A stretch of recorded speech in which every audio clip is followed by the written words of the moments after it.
Hello there and welcome once again to The Verdict. I'm Mick Cornett along with Kent Myers, and we're here every week meeting interesting people and dealing with topical issues. And this week we're going to learn more about the Stevenson Cancer Center and TSET.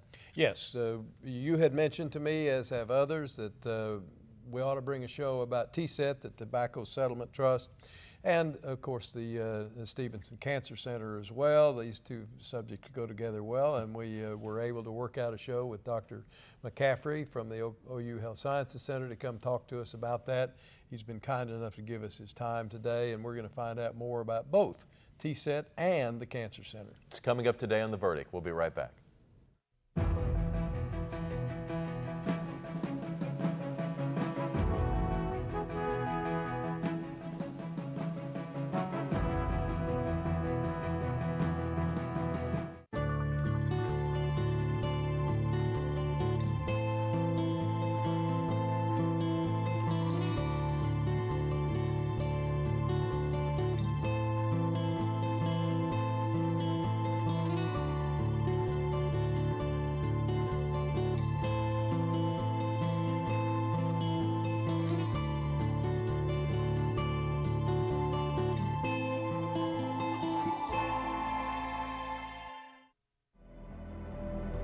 What I can offer is insight into understanding the Native American art, how these artists are expressing themselves as cultural people.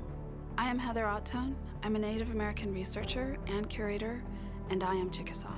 I can remember in first grade the teacher saying, "Well, you're so lucky you don't look Indian." That was difficult to hear because it was what I was. It's what I am. I think there's a renaissance going on amongst the tribes. I think the Chickasaws are leading that. We didn't die. We're not gone. So what are we now? And what can we do now to start to form that identity, to survive into another century? And to have the culture guiding us into that future, that would be significant. See more stories about the Chickasaw people at profilesofanation.com.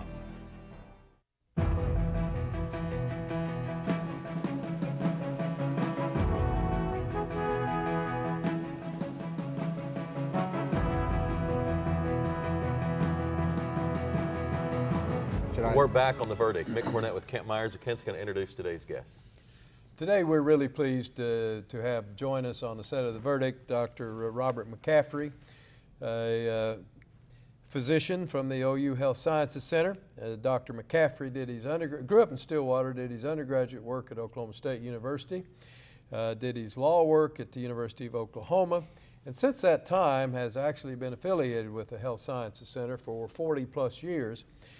He is board certified in critical care medicine. He has been a professor of medicine in a number of capacities at the Health Sciences Center in the teaching capacity. He is the director of has been the director of the Oklahoma Tobacco Research Council, and he is has been involved in the administration of the Tobacco Settlement Trust and in the relationship between the trust and the Cancer Center. We wanted to talk to Dr. McCaffree about that, and this is, I know, your first visit, but welcome. We're sure glad to have you. Thank you, Kent. Thank you, Mayor. You bet. Tell us, first of all, an overview of the Stevenson Cancer Center and what takes place there. Well, first I would say that it's really an exciting development for Oklahomans in general. Prior to the development of the Stevenson Cancer Center, Oklahomans had to go out of state. If you would look at areas where there were National Cancer Institute cancer centers, there was a big hole in the middle, and that was Oklahoma. So when my patients would ask me where they should go for advanced cancer treatment, it was usually MD Anderson, sometimes back east to Fox Chase or someplace like that.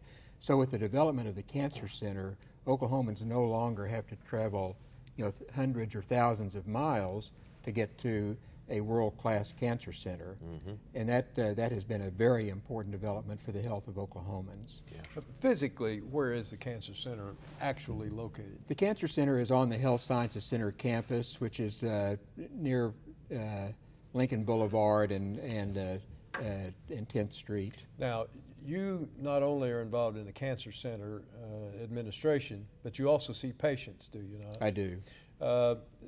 Roughly how many patients would you see in a week or a month, whatever measuring stick you Well, might want to use? Most of my work seeing patients is involved, is my role as professor, Yes. and most of my work is actually on inpatient work in the intensive care unit. Now for outpatients, I have stopped seeing new patients, so my outpatient numbers are relatively small at the present time. In the past, it's been much larger than it is at the current time. And what research goes on at the Cancer Center? Oh, gee. The research there is really impressive. The number, both basic research and applied research, and I think that that's what's really important, because you really need What's the both. basic difference? What's the Okay. difference between basic and applied? Basic research would be looking, for example, at the molecular mechanisms of disease, what causes cancer, what are the cellular mechanisms that might be occurring when somebody develops cancer. By understanding that, we can really develop treatments that are more focused, more targeted towards specific cancers, and of course a lot of those have been developed in years past. The applied research really takes some of that basic research and puts it into an overall treatment program, and of course at the Stevenson Cancer Center we do have a very comprehensive patient-centered approach, including supportive care, palliative care, to help even direct patients toward the end of their lives toward hospice care.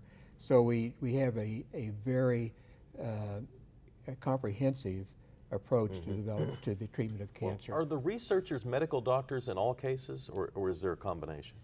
No, there's a combination. There are many PhDs doing research, medical doctors as well. So PhDs are often involved in the basic research, not exclusively, but often involved in the basic research, and then predominantly with the applied research you would have the physicians involved. Well, give us kind of an update. Are we making progress in our search for curing different types of cancers? Well, I think we are making progress in prevention of some cancers in the sense of our smoking rates have gone down, and of course smoking is a theme that underlies so many different kinds of cancer, not just lung cancer, which is a lot of people, they think about that, but so many cancers in almost every part of the body. In terms of making research in terms of treatment, for some cancers we've made dramatic leaps in treatment. If you look at cancer mortality overall, the story is less rosy, but I think that as we take this and break it down into smaller parts and approach each part, I think, yes, we are making some dramatic steps in some areas. Are there any areas of cancer that you're particularly involved with, or are you just involved in the whole subject of cancer? Well, I'm involved predominantly with smoking, and of course as a pulmonary physician, I'm involved predominantly with lung cancer. Okay. And with lung cancer, we are understanding the basic mechanisms of lung cancer. We are able to, again, tailor treatment depending upon what some of the pathways may be that would more effectively kill the cancer cells without as many side effects as people sometimes think about with cancer treatment. As most people remember, there was a large settlement with the tobacco companies and different states, and Oklahoma has a large sum of money that's being administered, and you've played a role in determining how those dollars are distributed. Can you kind of give us some background and pick up the story there? Yes, as a matter of fact, that's one of my favorite topics, but Oklahoma is the only state that was wise enough to place these settlement dollars into a constitutionally protected trust fund. Other states put them into trust funds that the legislature would control. And the sad part of that is that of all the hundreds of millions or even billions of dollars put into this tobacco settlement fund, which should have been designed for tobacco control, only about 5% nationally has been spent on that, whereas in Oklahoma, 75% of the dollars go to the Tobacco Settlement Endowment Trust Fund. The other 25% do go to the legislature, but it's in a fenced-off fund so we can see how it's spent. And so far, all of those dollars have been spent on some health-related needs. So Oklahoma really is the leader in the nation in the vision of the people to do this. And we said when it was set up that in 50 years people will look back and say that this is one of the most visionary things that people of Oklahoma have ever done. What type of dollar amounts are we talking about? Refresh us on how many zeros are involved in this. Well, if you have time. Yeah, the corpus of the fund right now, and by the Constitution, it's only the earnings from the fund that can be spent, which is again a very wise move. The corpus of the fund at the current time, this is almost unbelievable, but it's getting close to $1 billion. It's not quite Just there. Oklahoma's share. Just only. Oklahoma's share.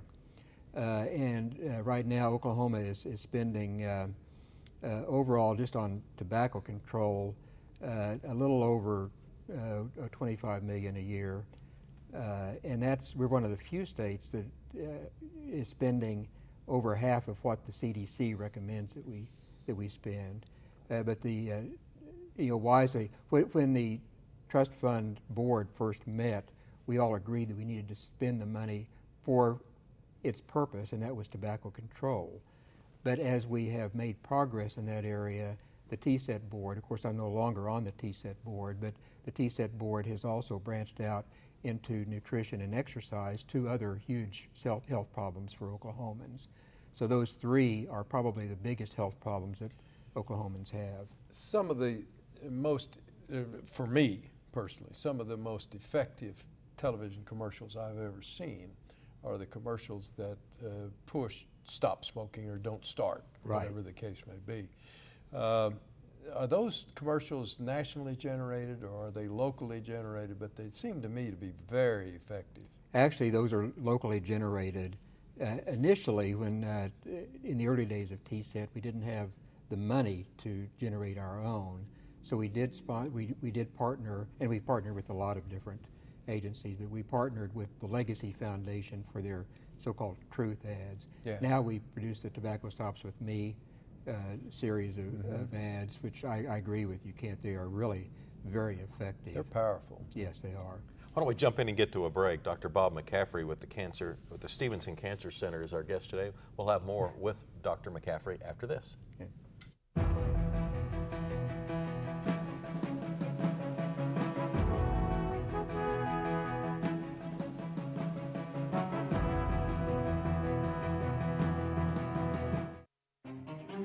It's a North American energy revolution. We're the fastest growing source of new oil and natural gas supplies in the world. The shift to North American energy will create approximately 3 million jobs. All that money we've been sending overseas, $400 billion a year. Imagine that staying in our economy. It's a game changer. Real energy independence starts now, and it starts with Oklahoma.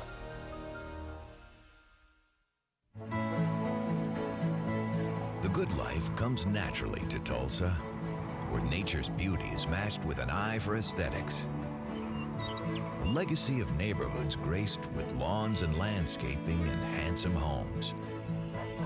A place that seems to have patented an ideal lifestyle. Bank First is loyal to the quality of life Tulsa assures its citizens, to the priority placed on education, culture, and growth. Loyal to builders who transform raw land into residential charm. Developers who see opportunity and add vitality to Tulsa's economy. Bank First serves both enterprise and private lives that need a loyal partner. It's how we help nurture this city's very good life. Bank First. Loyal to Oklahoma. Loyal to you.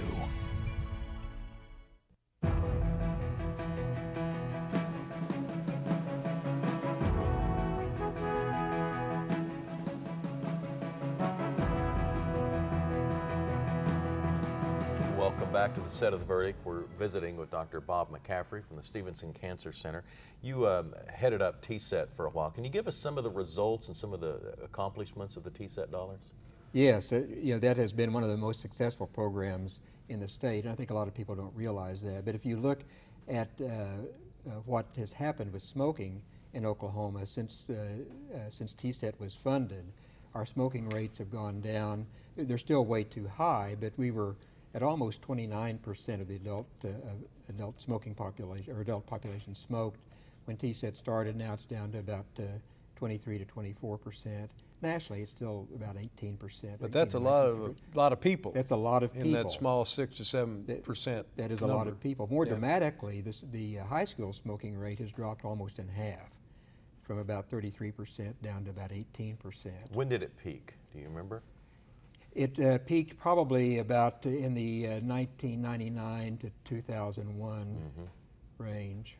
And so we've made good success since then. In 10 to 15 years, we have made remarkable success. Now, I think part of that success is that we have engaged so many different partners, and we've engaged counties and the American Indian nations in these efforts. So we have 33 county organizations that are locally involved in in pushing clean air policies, in tobacco youth policies, and that type of thing. And these have been very, very successful. For example, I think that before TSET started, there was one business that was totally tobacco-free across the state. Now there are over 300 that just say no tobacco on our property. Initially there were something like a little over 30 Oklahoma school districts that had 24/7 anti-tobacco policies. Now there are over 300 that have those policies covering over 75% of our students. So if you look at almost any aspect, the success of TSET has really been quite remarkable. Tobacco taxes are often used as a way to limit the amount of people that might start or might continue. Where is Oklahoma in that framework, and do you think they're too high, too low? What's your thoughts in that process? Well, of course, in my opinion, I don't think they can ever be too high. So, yeah, but Oklahoma ranks about, I think 34th in our state tax is now $1.03. But what we have seen, if you look at the cigarette consumption, we've seen a dramatic decrease from the time that TSET started. There were about almost 110 packs a year sold to every man, woman, and child, if you just average it out over the entire population. Now it's close to 70, but we saw a huge decrease, over I think almost a 14% decrease when the state tax was increased, and then almost a 10% decrease when the federal tax was increased. So we do know that tax policy is very effective, and I would love to see our tax increased on tobacco. And when you look to see what has happened with that state tax, the Stevenson Cancer Center is a part of the outgrowth of having that increase in the state tax. And there are numerous other programs that have been an outgrowth of that. So there are so many good things that have come out of that. Talk a little bit about the staff at the Stevenson Cancer Center. I mean, just the approximate size and various disciplines that may be involved. Well, I actually don't know the numbers of staff there. Okay. As you already know, it's a beautiful. It's in the hundreds, I would assume. Yes, and of course the people there are also on the faculty at the University of Oklahoma. So you have people from every area that might touch upon cancer who work there at least part-time. So it's a huge endeavor. But the nice thing is that that all of those cancer activities, or the majority of cancer activities on the Health Sciences Center campus, are centered right there at Stevenson. And we have, as I've mentioned, it's a comprehensive program. So we have nurses, social workers, palliative care programs, all kinds of advisors at that point to help patients and their families really struggle through this, because this is obviously the diagnosis of cancer is a life-changing event for people. So we have all kinds of support for them, as well as world-class research and world-class therapy with therapeutic trials of various things. And we are the only phase 1 center in the state. By phase 1, I mean a center that takes a new medication and test that medication both for the appropriate dose and for the safety of that medication. Now, the importance of that is that the people in Oklahoma have the availability of cutting-edge research in cancer treatment. And we are also one of the 30 National Cancer Institute designated clinical trial centers, and in fact are the only leading center that is not officially an NCI cancer center. We are going for that designation, which we hope to have in the next 2 to 3 years. What about the effects of secondhand smoke? It seems to be that seems to be higher in prominence in what we're focused on. We have been aware of the adverse effects of secondhand smoke for some time, but I think that now the public is becoming aware of that. And Kent, you mentioned during the break the TV ad that talks about the fact that 50,000 people die each year from secondhand smoke. And secondhand smoke clearly is a health risk, a major health risk. And as a matter of fact, even 90% of smokers recognize that secondhand smoke is unhealthy, which I think is pretty amazing. Almost 100% of non-smokers recognize it, but 90% of smokers. And it's a significant risk, not just for cancer. Probably the biggest risk from smoking is actually cardiovascular disease. People often think of lung disease, but actually it's cardiovascular disease. So secondhand smoke is a huge risk, and it's not just for disease processes themselves, but even for overall health. For example, the time off from work is much higher in, for instance, bars that allow smoking than among the workers than it is for smoke-free bars. So it's a huge, huge health factor. You'd mentioned the diminution in high school smokers, which seemed to be promising. To what extent are those gains being eroded by the tobacco companies' implementation of the electronic cigarette, the e-cigarette, to keep the nicotine, or to at least start the nicotine or keep it flowing into the smoker's system? Well, the whole area of electronic nicotine delivery devices is an area of huge research at the present time. We have one of our directors of the Oklahoma Tobacco Research Center very intimately involved in that type of research. And I think that we have concerns that e-cigarettes will once again make it acceptable to be seen in public smoking. We know now that we are changing social norms with combustible tobacco. We're afraid that the e-cigarettes might change those norms.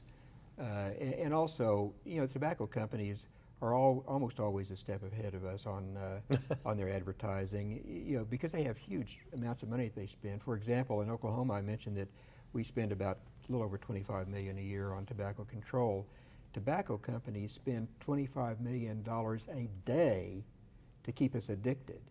So, they have a huge, and that's nationally, they have a huge financial advantage on us. So when tobacco companies say that they are trying to make a safer product, I don't trust them one whit. So it's, in fact, one of my usual comments is that tobacco companies are probably the only truly evil legal industry in the United States. With less than a minute to go, what would you like our viewers to take away from this program? What would you like them to understand? Well, I would like for them to know what is now available for them in Oklahoma through the Stevenson Cancer Center. Obviously, I'd like for all of them to say, all the smokers to say, okay, I'll quit smoking. That's not going to happen. But I think that the people of Oklahoma need to understand how much foresight went into the founding, first of all, of the Tobacco Settlement Endowment Trust Fund, and the monies from that trust fund also go to support the Stevenson Cancer Center directly and also through the Oklahoma Tobacco Research Center. So it was really visionary for the voters of Oklahoma to use the funds in this way. And now we have really a world-class center sitting there at the Stevenson Cancer Center. Dr. Bob McCaffrey, the OU Medicine and the Stevenson Cancer Centers. Thanks so much for coming on The Verdict. Thank you, Mr. Yeah, Mayor. thank you very much for what you're doing. Appreciate Kent and I'll have a final word when we get back.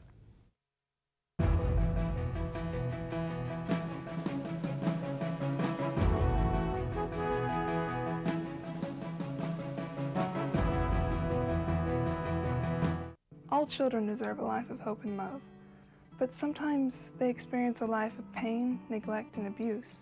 When that happens, Each child deserves all the quality assistance and representation that can be offered in our legal system.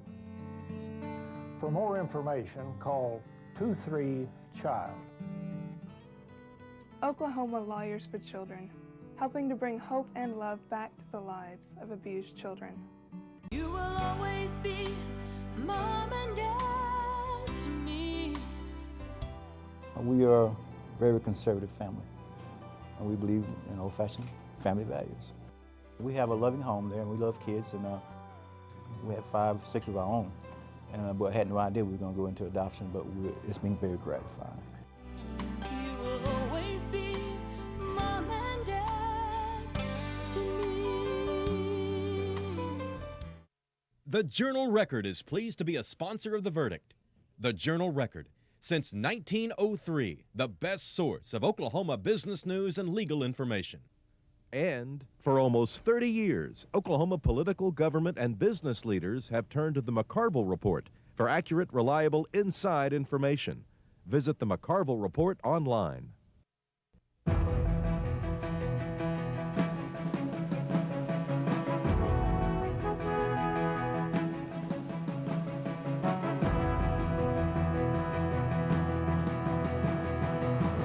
We're back on the set of The Verdict. Mick Cornett and Kent Myers wrapping up the show with Bob McCaffrey from OU Medicine and the Stevenson Cancer Center. But we covered a lot of ground in this show today. Well, we really did, and we didn't get all covered that I would like to have covered, so we're going to have him back, particularly when he gets some more results from some of these tests that are going on to see how we're progressing on the anti-smoking front. But what that organization, the Cancer Center, has done, the Stevenson Cancer Center has done to help our citizens is just truly outstanding. They're working on the treatment side, but also the research side. And I think one of Bob's messages today was how well Oklahomans had invested the TSET money, because a large amount of money comes in, and if politicians get their hands on too much of it. Yeah, short budget year is a temptation to grab it. It might not be here in another year, and by spending basically the interest that the money is accumulating, that money's going to be there for a while, and you could tell how proud he was after looking around the country at the way other states had expended those funds. Yes, our leaders back then did a great job getting it structured the way they did. And we'll have more on another show next week. I hope you'll join us. We'll see you then.